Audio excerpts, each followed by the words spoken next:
Have you ever watched a sequel and wondered, what happened? This just doesn't feel the same. Well, that's exactly what happens when Kick-Ass 2 tries to outdo its predecessor, but ends up losing its charm. Let's dive into why this sequel might not pack the same punch as the original. Today, we're stepping back into the chaotic world of Kick-Ass 2, the 2013 sequel to the cult hit Kick-Ass. Directed by Jeff Wadlow, the film continues the wild ride of ordinary teens transforming into superheroes. But with new faces, darker themes, and bigger stakes, the question is, does this follow-up live up to the hype of the original? In this video, we'll break down the plot, dig into the characters, analyze the performances, and ask the big question: does Kick-Ass 2 hold its ground, or does it fall short? We'll uncover some lesser-known facts and behind-the-scenes details that might surprise you, so stick around till the end. You won't want to miss these insights. Before we get started, make sure to hit that subscribe button and join us here on Movies Review for all the latest movie breakdowns. Trust me, you don't want to miss what's coming next. The story picks up after the events of the first Kick-Ass movie, where Dave Lazowski, also known as Kick-Ass, finds himself living in a world that's been forever changed by his actions. Dave's journey as an ordinary teen who decided to become a superhero has inspired others to follow in his footsteps. This time, he's not alone. In fact, he's driven to form a group of real-life superheroes, a movement he calls Justice Forever. It's an effort to bring together like-minded individuals who want to make their city a better place, using the same DIY mentality that made him kick-ass. His newfound confidence and leadership turn the once lone vigilante into a symbol of hope for regular people looking for justice. However, not everyone is on board with this idea of creating a superhero team. The film also brings us back to Chris D'Amico, aka the Motherfucker, who has been deeply affected by the death of his father, the first movie's villain, Frank D'Amico. He is now out for revenge, and rather than continuing his father's criminal empire, he transforms himself into a supervillain. Armed with a new name, new enemies, and a thirst for vengeance, the Motherfucker embarks on a path that will lead to intense confrontations with Kick-Ass and his team. One of the most intriguing new characters in Kick-Ass 2 is Colonel Stars and Stripes, played by none other than Jim Carrey. A former mobster turned vigilante, Colonel Stars and Stripes brings an unexpected combination of tough guy and a comic relief role. Unlike Kick-Ass, who is still learning the ropes of being a superhero, Colonel Stars and Stripes is fully dedicated to justice, even if it means using excessive force. Carrey's performance, however, isn't as slapstick as fans may have expected. His portrayal offers a much darker and more serious tone. Despite his promising character, some critics argue that he's underutilized and doesn't have as much screen time as one might expect for such a well-known actor.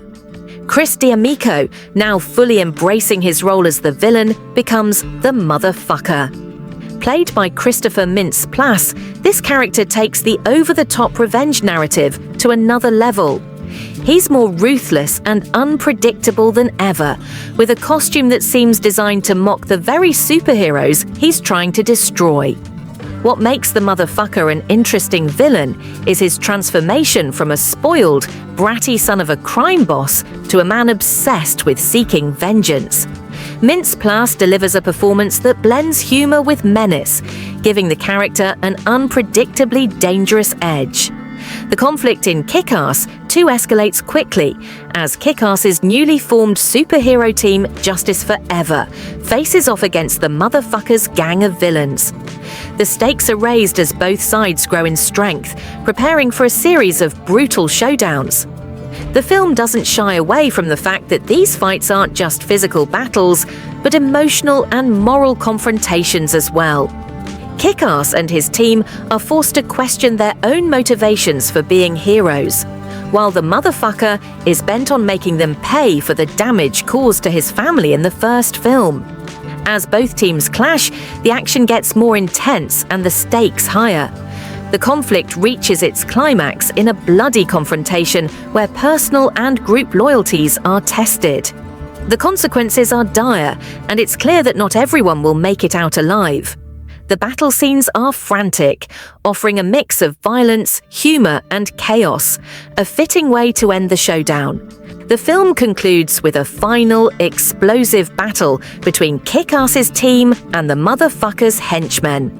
As expected, the tension and violence build to a climactic finish, where our heroes manage to triumph, but not without sacrifice. The resolution leaves the door open for future stories, as Kick-Ass and his team reflect on the true cost of their actions. While the team celebrates victory, there's also a sense of uncertainty about what lies ahead for them. Will they continue fighting for justice, or will they retreat into their normal lives? In Kick-Ass 2, Aaron Taylor Johnson returns to play Dave Lisowski, who has evolved from the naive, somewhat clumsy hero of the first film into a more confident, battle-hardened fighter. While still the same teen at heart, Dave's experiences have molded him into a leader of justice forever. He's still vulnerable, though. His personal struggles with identity and the implications of being a superhero form an important part of his character arc. Taylor Johnson adds emotional depth to Dave, showing that being a hero is not just about punching bad guys, but also about handling the emotional and personal toll that comes with it. Chloe Grace Moretz once again steals the show as Mindy McCready, aka Hit Girl. This time, Mindy is facing the typical challenges of growing up, such as trying to fit in at school and deal with her awkward teenage years.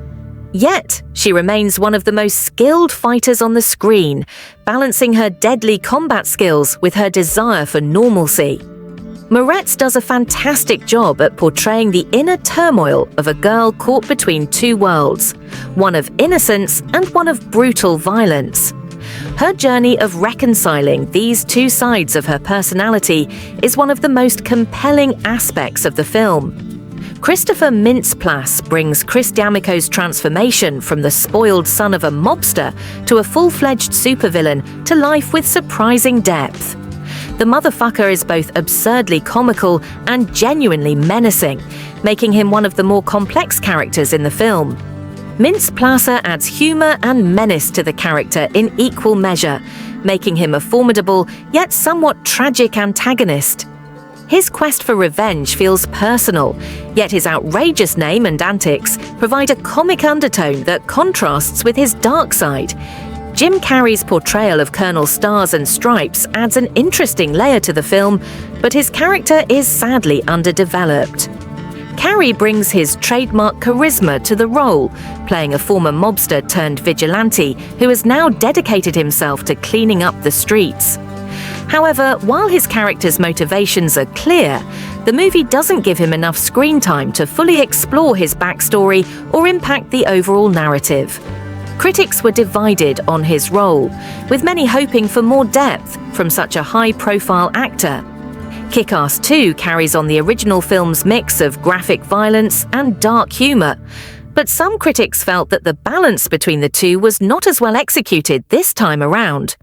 While the violence is intense and often shocking, it's tempered by moments of absurd humor.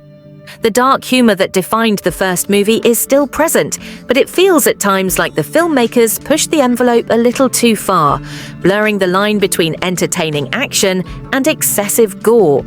The film delves deep into the grey areas of justice and revenge. While Kick-Ass and his team are trying to do good, they often question whether their actions are truly just.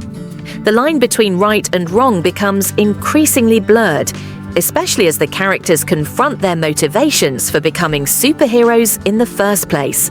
The motherfucker, on the other hand, is driven by revenge and a desire to make Kick-Ass pay for what happened to his family.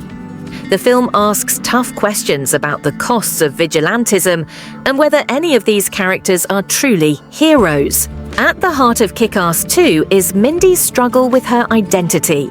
As a teenager, she's torn between her desire to lead a normal life and the responsibility that comes with being a superhero.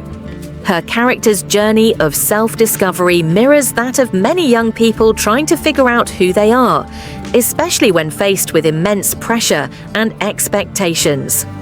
This theme of teenage identity is one of the most relatable and poignant elements of the film. Kick-Ass 2 received a largely negative reception from critics, with Rotten Tomatoes giving it a 29% approval rating, indicating generally unfavorable reviews. The film struggled to capture the lightning-in-a-bottle charm of its predecessor, and critics noted that while the action was intense, the story lacked the same freshness. Metacritic scored it 41 out of 100, signaling mixed reviews that highlighted the film's uneven tone and pacing. On the other hand, the general audience response was somewhat more favorable. CinemaScore audiences gave the film a B+ grade, suggesting that while it didn't have the same critical acclaim as the first film, it still found an audience who enjoyed the action and humor. Fans of the first Kick-Ass were more likely to appreciate this sequel, as it continued the high-energy, violent, and irreverent tone of the original. Kick-Ass 2 offers more action, more characters, and more chaos, but it struggles to recapture the original's unique charm. The film delivers on what it promises: intense action and dark humor, but fails to capture the same heart and depth that made the first movie so memorable. If you're a fan of the first Kick-Ass, it's still worth checking out the sequel, but temper your expectations. It's a fun ride, but it doesn't quite live up to the original's greatness. Sometimes, sequels remind us that not every story needs to continue. Kick-Ass 2 may have its moments, but it also shows that sometimes it's best to leave well enough alone. So, what did you think of Kick-Ass 2? Was it able to live up to the original, or did it fall short? Let us know your thoughts in the comments below. We'd love to hear your opinions on the sequel. If you enjoyed this review, don't forget to hit that like button, subscribe to our channel, and ring the bell icon so you never miss a new video. We've got plenty more reviews and summaries coming your way. Stay tuned for our next video, where we'll be diving into another sequel that took a completely different approach. Trust me, you won't want to miss it.